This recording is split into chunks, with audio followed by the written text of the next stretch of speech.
The girl left the gym and headed home. It was only a few hundred meters away, but she never arrived. The police soon began searching for her. Over time, her disappearance became one of the largest cases in modern Italian history, and its shocking conclusion shook millions. No one could have imagined that the details of this case would outdo any detective film plot, proving that sometimes truth really is stranger than fiction. Yara Gambirazio was born on May 21, 1997, in a small Italian town called Brembate di Sopra. It's a quiet place near Milan with just over 7,000 residents, known for its peaceful life, historic architecture, and scenic landscapes. Her family had lived in the area for generations. Yara had loving parents, an older sister, and 2 younger brothers. She loved the town and attended the local school, where she had many friends, and was very active in gymnastics. Just a few hundred meters from her home was a large sports center where she trained nearly every week. On November 26, 2010, at the age of 13, she planned to make a quick stop at the gym to drop off a tape recorder for her coach. Around 5:15 p.m., she said goodbye to her parents, promising to be back in about an hour. Her parents had no worries about letting her go alone. The town was very safe, and the walk to the gym took only a few minutes. However, that evening, they began to worry as Yara was clearly late. By 7:00 p.m., she still hadn't come home, which was unusual. Her mother tried calling her around 7:11 p.m., but her call went straight to voicemail. Growing increasingly anxious, her parents immediately called the police. The case was forwarded to the larger police department of a nearby city, about 11 kilometers away. Yara's disappearance was assigned to an experienced detective, Letizia Ruggeri. Ruggeri quickly organized a search team and reached out to the local police for support. After speaking with Yara's parents, officers went to the gym to reconstruct the evening's events. Her coach confirmed that Yara had come to the gym around 5:30 p.m. Other witnesses also reported seeing her. She chatted with a few friends, did a bit of training, then said goodbye and headed home. Police later discovered that at 6:44 p.m., Yara had sent a message to a friend. That was the last time anyone heard from her. The investigators determined that Yara had likely disappeared somewhere between the sports complex and her home on her way back. They divided into several groups. One went door to door looking for witnesses, while others began reviewing surveillance footage. Several people near the sports center that evening reported seeing a girl resembling Yara. They mentioned that she was talking to 2 men standing by a red car. However, the police were unable to confirm if it was indeed her. They searched the entire sports complex but found no sign of Yara. Meanwhile, local and military police combed the streets, fields, and banks of a small river running through the town. Firefighters also joined the search, along with volunteers, but no trace of her was found. The detective requested assistance from search dogs, which were able to pick up Yara's scent from items her parents had brought. However, instead of leading police from the sports center toward her home, the dogs indicated that she had traveled in the opposite direction, toward a small town called Mapello. Detective Ruggeri also requested Yara's phone location data, which showed that it had connected to a tower in Mapello at 6:49 p.m., just 5 minutes after she sent her last message to a friend. Given the distance from the sports center, it was clear she wouldn't have been able to walk there in such a short time, suggesting that she had traveled by some form of transportation. At this point, the investigation had 2 main theories. The first, which seemed more likely, was abduction. The second was that Yara had decided to leave home for some reason, but investigators had serious doubts about this. In her last message, she had arranged to meet a friend the next day, making it hard to believe she would suddenly choose to run away. Despite this, investigators interviewed all of Yara's relatives, but nothing indicated any issues at home. Ruggeri also organized phone taps on all family members and several dozen people connected to the girl. In a bold move, the detective requested data from mobile carriers on every phone in Mapello on the evening of Yara's disappearance. If abduction had occurred, the kidnapper's phone would have connected to the town's towers, but tracing it would still be extremely difficult.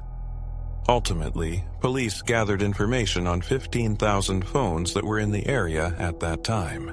In addition to interviewing each of the suspects, investigators formed a special unit to monitor hundreds of phone numbers deemed suspicious for various reasons.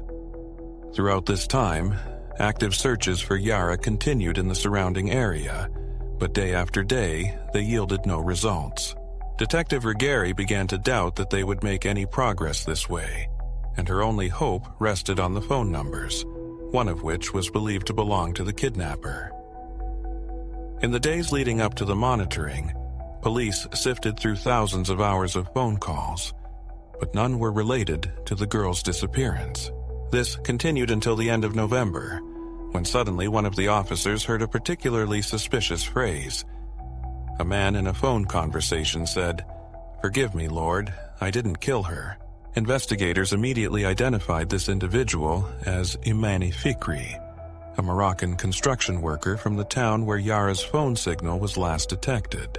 Police attempted to track his current whereabouts, but they encountered a problem. The team monitoring phone conversations was listening to recordings days later, as processing such a massive amount of information in real time was impossible. Fikri's call was reviewed 3 days later, by which time he was already on a ship bound for Morocco. This raised suspicions, prompting Italian authorities to intercept the vessel. They found Fikri on board, arrested him, and brought him back to Italy. Following this lead, investigators uncovered another disturbing clue. They identified the vehicle Fikri had been using and discovered a mattress in the trunk with traces of blood. The mattress was immediately sent to the laboratory, but the police encountered an unexpected twist. It appeared that the blood did not belong to Yara and was likely not even human. Furthermore, upon further examination of the recording, it became clear that Fikri had said something entirely different in his language, and the monitoring team had incorrectly translated the latter part of the phrase. After additional checks, investigators concluded that Fikri had no connection to Yara's disappearance and had to release him. By that time, the case had become one of the most talked about topics in Italy. Major media outlets regularly aired reports, and millions followed the search for the girl, hoping she would be found alive. When information about Fikri hit the newspapers, many were convinced they had caught the kidnapper, and news of his release caused both surprise and disappointment. It seemed the investigators were back at square one, with no new leads to bring them closer to discovering Yara's fate. Police continued to monitor phone conversations, search for other clues, and do everything possible, but nothing came of it. This continued for exactly 3 months until February 26, 2011. On that day, a man from a small town about 10 kilometers from Yara's home went to one of the fields to fly his remote-controlled airplane. A man encountered technical issues with his device and had to land it in a dense patch of grass to prevent it from crashing into the ground. As he approached to retrieve it, he noticed a pile of old rags nearby. Initially, he thought nothing of it, but then he saw a pair of shoes sticking out from beneath the pile. Alarmed, he called the police. When investigators arrived, they discovered a decomposed human body beneath the rags. Its state of decay made it impossible to visually identify the remains. However, as soon as the lead detective arrived at the scene, she immediately recognized the clothing. The body was dressed in the same outfit that a young girl, Yara, had worn 3 months ago when she was last seen heading to her sports facility.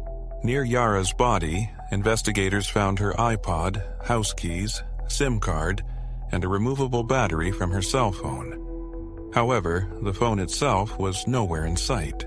Italy's top forensic pathologist was called in to examine the remains. She concluded that the cause of death was multiple stab wounds. Although there was no evidence of sexual assault, the fact that some of Yara's clothing was missing led investigators to believe this could have been the motive behind the crime. Forensic experts found fiber particles on her clothing, commonly used in a specialized type of fabric. This detail suggested that her killer might have worked in a related industry. Additionally, they discovered 2 foreign DNA samples on the victim's gloves and on the battery from her phone. But there were immediate challenges. First, the DNA samples were small and degraded, making it difficult to create a full profile. Second, there were no matches for these samples in any databases, leaving investigators at a dead end. 2 months later, the investigation took an unexpected turn. Forensic analysts discovered biological material on the victim's underwear, enabling them to build a full DNA profile of an unknown male. With this breakthrough, the detective organized teams to pursue every possible lead. Some officers were assigned to collect DNA samples from Yara's family, friends, and anyone who had been at the sports complex that night. Others were tasked with analyzing cell phone records, identifying individuals whose phones had moved from Yara's town to the nearby area on the night she disappeared, and requesting DNA samples from those individuals. The scale of the task meant it took weeks to see any results. Despite involving 3 labs across Italy, the DNA analysis process was lengthy, sometimes taking years. In the months that followed, thousands of DNA samples were collected, yet none matched the killer's profile. Ritatia continued to ponder what else she could do to catch the criminal, and soon an idea struck her. Not far from the field where the body of Yara was discovered, there was a nightclub. The detective knew that killers often leave their victims' bodies in familiar areas, and this club had a reputation for being unsafe. It was frequented by people with criminal backgrounds and other questionable characters, which sparked an idea. She decided to collect DNA samples from all the club's regular patrons. The detectives arranged for several officers to keep watch at the club on Fridays and Saturdays, asking for DNA samples from everyone present. Additionally, all clubgoers were required to have a membership card, which meant they could access information about every visitor. Ritatia understood that the chances of success were slim, but given the lack of other leads, she decided to pursue this avenue. She began waiting for results and soon received a call from the lab. The DNA of one of the club's patrons matched the criminal profile. His name was Damian. However, an unexpected issue arose. The match was only partial, and the man was quickly cleared from the suspect list since he was on another continent at the time of Yara's disappearance. Still, for the investigator, it was a significant breakthrough.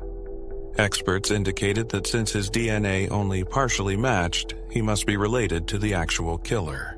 Ritatia and her team began investigating Damian's family, trying to identify the most likely suspect. Considering this was before genetic genealogy became common in forensic science, this method of suspect identification was new and complicated. They discovered an unexpected fact. Damian's mother had been a housekeeper for Yara's family for years, but left when Yara was a child. The revelation that someone in her family could be a murderer shocked her deeply. Despite this discovery, the search for the killer dragged on for many months. Ritatia concluded that none of the immediate relatives of Yara or her son were the killers, meaning they would have to sift through hundreds, if not thousands, of distant relatives. As months passed without progress, criticism mounted against Ritatia and her team, accusing them of unprofessionalism and a lack of commitment to the case. Eventually, several politicians intervened, attempting to pressure the detectives off the case, but they were unsuccessful. Despite the immense pressure, Ritatia continued to do everything possible to uncover the identity of the criminal. Her team sifted through various genealogical records dating back to 1716, examining thousands of individuals, only to find themselves repeatedly hitting dead ends. This continued until September 2011, when investigators finally made progress. One of the genealogies led them to a man named Giuseppe, who was already deceased. However, his widow had preserved some items that contained his DNA, allowing experts to extract a profile. The results indicated that Giuseppe was likely the father or grandfather of the perpetrator, as his DNA was found on the victim's undergarments. Giuseppe had 2 sons, and investigators approached them for DNA samples, but they faced unexpected disappointment. Although the results showed a close match, neither of them was the killer. This left Ritetia in a difficult position. The criminal had to be closely related to this family, but all the male relatives yielded no complete matches. One possibility remained. Giuseppe might have had a son with another woman that his own family knew nothing about. The detectives focused on this angle, but uncovering such delicate information proved extremely challenging. They interviewed thousands of people who might have known Giuseppe during his lifetime, and after nearly a year, they received an intriguing lead. It turned out that, starting in the 1960s, Giuseppe frequently visited a spa resort in a small town without his wife. He spent a week there every May, never bringing his family along. Ritetia then requested archival documents about guests at the spa during those years. To her surprise, the records were still available, and investigators began examining them. They compiled a list of all the women who stayed at the resort at the same time as Giuseppe. This process stretched on for a year, yet Ritetia still struggled to find potential lovers of Giuseppe. During this time, journalists learned about the investigators' work, and the story of a possible secret child spread through the news. This sparked increased interest from hundreds of thousands of Italians, and journalists began to chase these leads themselves, discovering numerous similar stories. For instance, in one small village, 5 such cases came to light. This continued until 2014, when investigators finally made significant progress. The number of people aware of the case and the search for Giuseppe's possible lover grew, and police regularly received tips, though all led to dead ends. But in the summer of this year, everything changed. Investigators received information that the man might have had an affair with a woman named Arzufe. Upon checking their records, they suddenly discovered that they had already collected a DNA sample from this woman 2 years ago. However, the initial results showed that she was not related to the DNA profile of the criminal. Despite this, Ritetia requested experts to conduct a retest. What followed was an unexpected twist. It turned out that during the first testing, the specialist had confused the criminal's sample with Yara's sample and had compared it with the DNA of Arzufe. Now, with different experts comparing the correct samples, the police experienced a breakthrough. Arzufe was indeed the mother of the killer. With this long-awaited confirmation, Ritetia learned that Arzufe had 2 children, twins, a boy and a girl. Their father was believed to be Arzufe's legal husband, but investigators suspected that the real father was Giuseppe. Given that the killer was male, they focused on Arzufe's son, who was 42 years old at the time of the investigation. He worked as a construction worker and lived in Marpella with his wife and 3 children, in the same town where Yara's cell phone had gone missing. Ritetia quickly devised a plan to obtain a DNA sample from the man without alarming him. Finding out that he took a specific route every day, she requested police to set up a sobriety checkpoint in that area. The man, unsuspecting, blew into the breathalyzer. His sample, along with his wife's, was sent to the lab. Almost 4 years after the murder, Ritetia finally received confirmation. The DNA from this individual fully matched the biological sample found on the victim's undergarments. This man's name was Massimo Bassetti, and he was arrested on June 16th. He denied any involvement in the crime and claimed he had nothing to do with it, leading the case to court. During the trial preparations, investigators uncovered several intriguing facts that indirectly implicated Bassetti.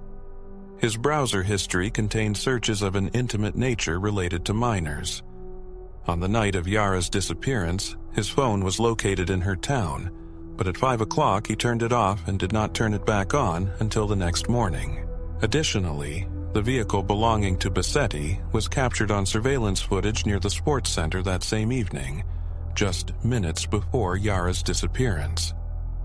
The car had no license plates, making it quite difficult to identify the driver until the man was arrested. Now, investigators have confirmed that this was indeed the same vehicle seen on the website. Notably, fragments of upholstery from the seats of his car matched fibers found on Yara's body. Authorities also interviewed a witness living in Yara's neighborhood. She reported that on the evening in question, she stepped outside to take out the trash when a car sped past her house. According to her description, the vehicle resembled Bassetti's, and she claimed to have seen a child inside. She also heard screams coming from the car. In addition, police discovered that the man frequented a pizzeria on the same street as Yara's home several times a week. This suggested that he may have seen the girl long before the abduction, possibly even planning it. Regarding the surveillance footage, Bassetti insisted that he was simply driving home from work on that road. However, investigators uncovered evidence that he had not been working that day, corroborated by his colleagues' testimonies, camera recordings, and data from his phone. The trial began in the summer of 2019, a year after his arrest, capturing the attention of millions across Italy. Virtually no one doubted that Bassetti was the killer. However, the court proceedings took several unexpected turns. The prosecution's narrative was straightforward. Bassetti could have been stalking Yara for days or even weeks before deciding to abduct her as she left the sports complex. He then took her to the field where her body was later discovered and killed her. As for his motive, prosecutors believe that Bassetti planned to assault his victim, but, for some reason, did not carry out his original intentions. His wife testified in court, claiming that at the time of Yara's disappearance, he was home having dinner with the family. However, this contradicts the surveillance footage from near the sports center. Furthermore, police found 3 witnesses who saw Bassetti's car during the time he was supposedly at home. Strangely, the defense insisted that their client was innocent, presenting several alternative theories to support this claim.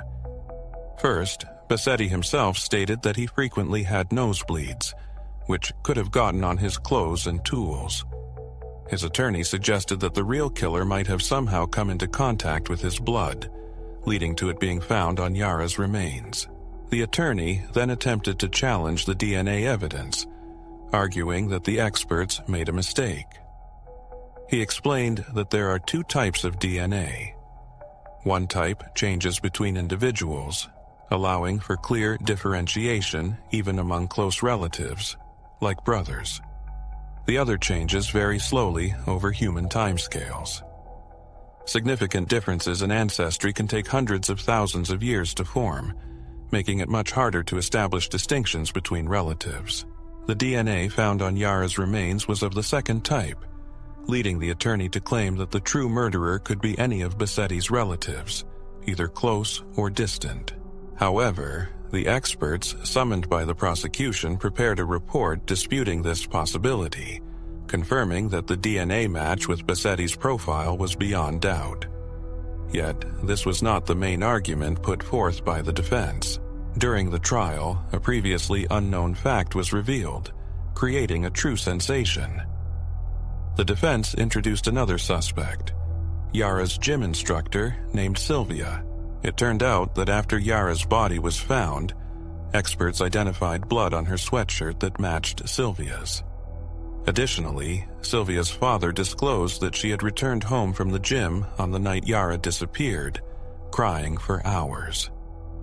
Investigators also discovered that Sylvia had sent a series of text messages to her brother, which were deleted shortly after their exchange. This left the contents of those messages a mystery. Sylvia claimed she didn't remember why she had acted that way or what she texted her brother. She was also unable to explain how her blood ended up on Yara's clothing. In court, Sylvia refused to answer further questions, repeating, "I don't know." Despite the lack of clear explanations, the weight of existing evidence was sufficient to convict Bassetti. In the summer of 2016, he was sentenced to life in prison for the murder, and his attorney's appeals failed to overturn the decision. Remarkably, the day after sentencing, Bassetti's wife visited him in prison, and revealed that none of their 3 children were biologically his. She confessed to having had multiple affairs. Notably, the 3rd child, Esther, was found to be the child of yet another man. Since then, Bassetti remains in prison, but the mystery of Sylvia's blood on Yara's sweatshirt still troubles many who followed the case. Some find this so suspicious that they question Bassetti's guilt and suggest that he might have been wrongly convicted, possibly due to manipulated DNA evidence. Nevertheless, this case became one of the most widely followed in modern Italian history, with the evidence reviewed meticulously by the country's leading specialists. The chances of Bassetti's innocence remain extremely low,